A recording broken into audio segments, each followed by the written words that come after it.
بتائیں D I G operations Faisal Kamran کا کہنا ہے کہ وزیر اعلیٰ پنجاب مریم نواز نے غیر ملکی 2 خواتین کے واقعے کا نوٹس لیا۔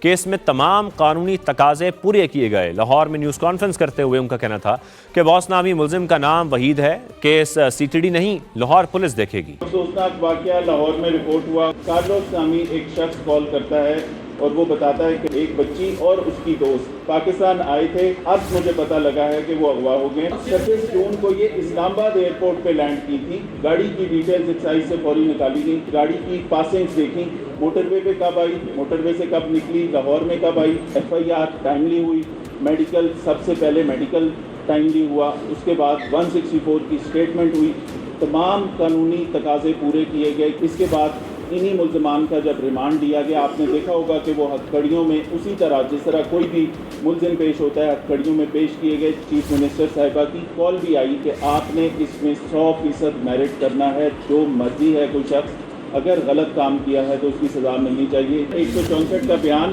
کورٹ کے پاس ہوتا ہے، اس کی کاپی کورٹ کے پاس ہوتی ہے، اس کا مجھے نہیں پتا کہ وہ کہاں سے لیک ہوا، اس کی کسٹوڈین ہے کورٹ۔ سب سے پہلے آپ کو بتائیں ایران کے شہید سپریم لیڈر آیت اللہ علی خامنائی کی نماز جنازہ امام خمینی مصلی سینٹر میں ادا کر دی گئی۔ صدر Masoud Pezeshkian, speaker Baqer Qalibaf اور دیگر قیادت نے شرکت کی۔ جنازے میں شہید سپریم لیڈر کے 3 صاحبزادے بھی شریک ہوئے۔ ایرانی پاسداران انقلاب کے کمانڈر جنرل احمد واحدی بھی جنازے میں موجود تھے۔ تہران میں عوام کا جمع غفیر رقت آمیز مناظر، علی خامنائی کی صاحبزادی، داماد، کمسن نواسی اور بہو کی بھی نماز جنازہ ادا کی گئی۔ مرکزی تعزیتی جلوس کل نکالا جائے گا۔ شہید کو 9 جولائی کو مشہد میں سپرد خاک کیا جائے گا۔ ایران کے شہید سپریم لیڈر آیت اللہ علی خامنئی کا سفر آخرت، تہران کے امام خمینی سینٹر میں نماز جنازہ ادا کی گئی۔ لاکھوں افراد نے سرخ پرچم تھام کر شرکت کی۔ شہید رہبر اعلیٰ کی صاحبزادی، بہو، داماد اور کمسن نواسی کی بھی نماز جنازہ ادا کی گئی۔ نماز جنازہ آیت اللہ جعفر سبحانی تبریزی نے پڑھائی۔ ایرانی صدر Masoud Pezeshkian, speaker Baqer Qalibaf, دیگر حکومتی شخصیات سمیت 100 ممالک کے وفود بھی نماز جنازہ میں شریک ہوئے۔ پاسداران انقلاب، اعلیٰ کمانڈرز بھی موجود تھے، جبکہ رہبر اعلیٰ کے 3 صاحبزادے بھی شامل تھے۔ ایران کے اعلیٰ عہدیدار دھاڑے مار کر روتے رہے۔ ایرانی پاسداران انقلاب کے کمانڈر جنرل احمد وحیدی بھی آیت اللہ علی خامنئی کے جنازے میں شریک ہوئے اور عوام میں گھل مل گئے۔ وہ امریکہ اور اسرائیل کے ساتھ حالیہ جنگ کے آغاز کے بعد چند روز قبل پہلی بار منظر عام پر آئے تھے۔ سید علی خامنئی کے جنازے کا مرکزی جلوس 6 جولائی کو تہران کی سڑکوں پر برآمد ہوگا۔ 7 جولائی کو جستے خاکی تہران سے مقدس شہر قم منتقل کیا جائے گا۔ عراق کے شہر نجف اور کربلا میں تعزیتی تقاریب 8 جولائی کو ہوں گی۔ 9 جولائی کو آیت اللہ سید علی خامنئی کا جستے خاکی واپس ایران لایا جائے گا اور اسی دن انہیں آبائی شہر مشہد میں سپرد خاک کیا جائے گا۔ اور آپ کو بتائیں فلسطین کے مقبوضہ علاقوں پر اسرائیلی قبضہ ختم ہونے تک تل ابیب کے ساتھ تعلقات معمول پر نہیں آ سکتے۔ مصری صدر عبد الفتاح السیسی کا فوجی پریڈ سے خطاب میں 2 ٹوک اعلان، کہا مسئلہ فلسطین کے حل کے بغیر خطے میں پائیدار امن ممکن نہیں۔ فلسطین کا ایسا منصفانہ حل چاہتے ہیں جو اسرائیلی قبضے کا خاتمہ کرے۔ مشرق وسطیٰ کے تنازعات کا حل اسرائیل اور فلسطین کے درمیان جامع امن معاہدے میں ہے۔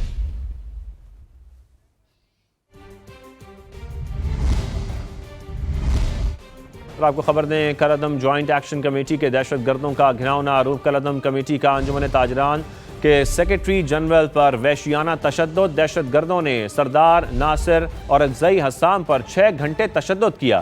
سردار ناصر آپ کو بتائیں کہ نیم مردہ حالت میں سڑک کنارے پھینک کر فرار ہو گئے۔ دہشت گردوں کی شدید فائرنگ بھی ہوئی، کوئی جانی نقصان نہیں ہوا۔ جنڈالا کراس کے قریب کالعدم تنظیم نے درخت کاٹ کر سڑک بند کی۔ سڑک بند ہونے سے ایمبولنس پھنس گئی جس میں میت موجود تھی۔ سردار ناصر ارباب نوجوانوں کے ساتھ ایمبولنس کے لیے راستہ بنانے گئے تھے۔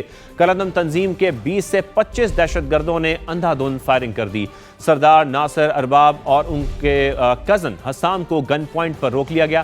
دونوں کو تشدد کرتے ہوئے راولہ کوٹ کی طرف سڑک پر گھسیٹا گیا۔ سردار ناصر ارباب اور حسام کو حالہ بازار تک لے جایا گیا۔ حالہ بازار سے انہیں گاڑی میں ڈال کر پانے والا لے جایا گیا۔ کالعدم تنظیم کے ارکان دونوں پر صبح 6 بجے تک تشدد کرتے رہے۔ سردار ناصر شدید تشدد کے باعث بے ہوش ہو گئے۔ تو آپ کو اس حوالے سے تفصیلاً بتا رہے ہیں۔ کالعدم تنظیم کے ارکان آپ کو بتائیں کہ صبح 6 بجے تک تشدد کرتے رہے۔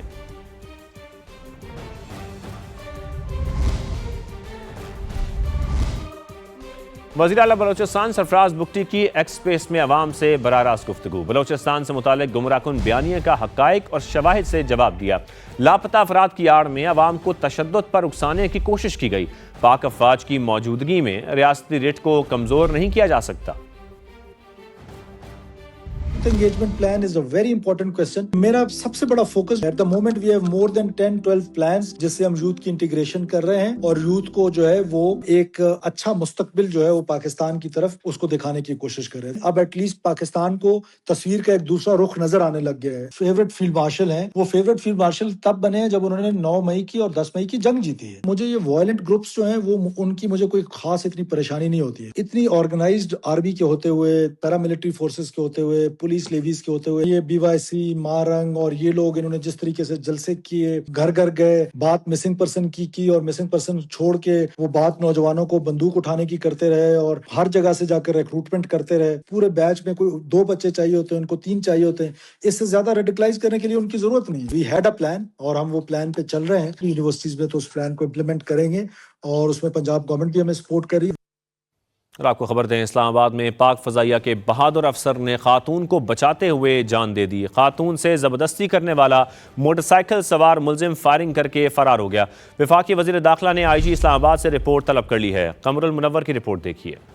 ایئر فورس کے بہادر گروپ کیپٹن عاصم طارق خاتون کو بچاتے ہوئے شہید۔ واقعہ اسلام آباد کے تھانہ مارگلہ کی حدود میں شاہین چوک پر پیش آیا۔ ابتدائی اطلاعات کے مطابق group captain Asim Tariq 9th avenue سے گزر رہے تھے کہ ایک موٹر سائیکل سوار کو زبردستی اور خاتون کو مزاحمت کرتے دیکھا۔ گروپ کیپٹن عاصم طارق کی مداخلت پر لڑکی گاڑی کی دوسری طرف بھاگ گئی۔ اسی دوران ملزم سعد نے بدکلامی کی اور فائر کھول دیا۔ گولی لگنے سے عاصم طارق موقع پر ہی جام شہادت نوش کر گئے۔ ملزم فرار ہو گیا۔ پولیس نے شواہد جمع کر کے تفتیش شروع کر دی۔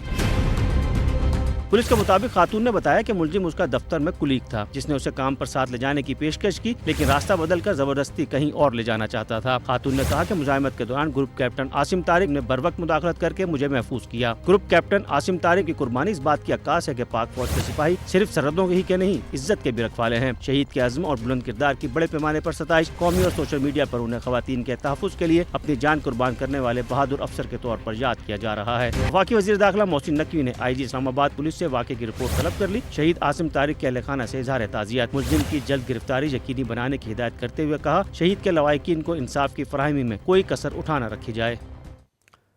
اور آپ کو بتائیں DIG آپریشنز فیصل کامران کا کہنا ہے کہ وزیر اعلیٰ پنجاب مریم نواز نے غیر ملکی 2 خواتین کے واقعے کا نوٹس لیا۔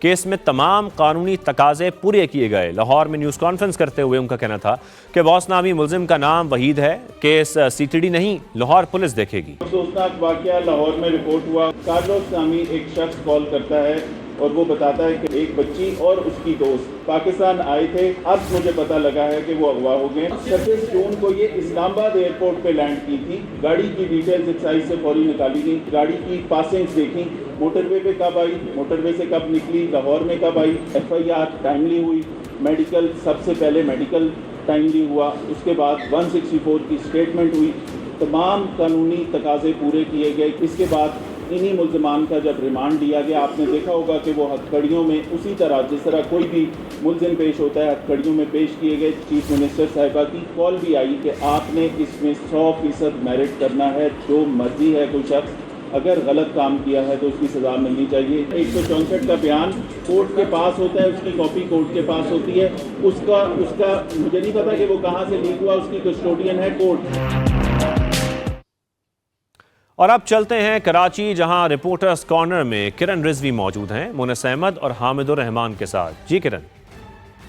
بہت شکریہ۔ رپورٹرز کارنر میں آپ کو ایک مرتبہ پھر خوش آمدید۔ میں ہوں کرن رضوی اور آج پروگرام میں میرے ساتھ شامل ہوں گے حامد الرحمان اور مونس احمد۔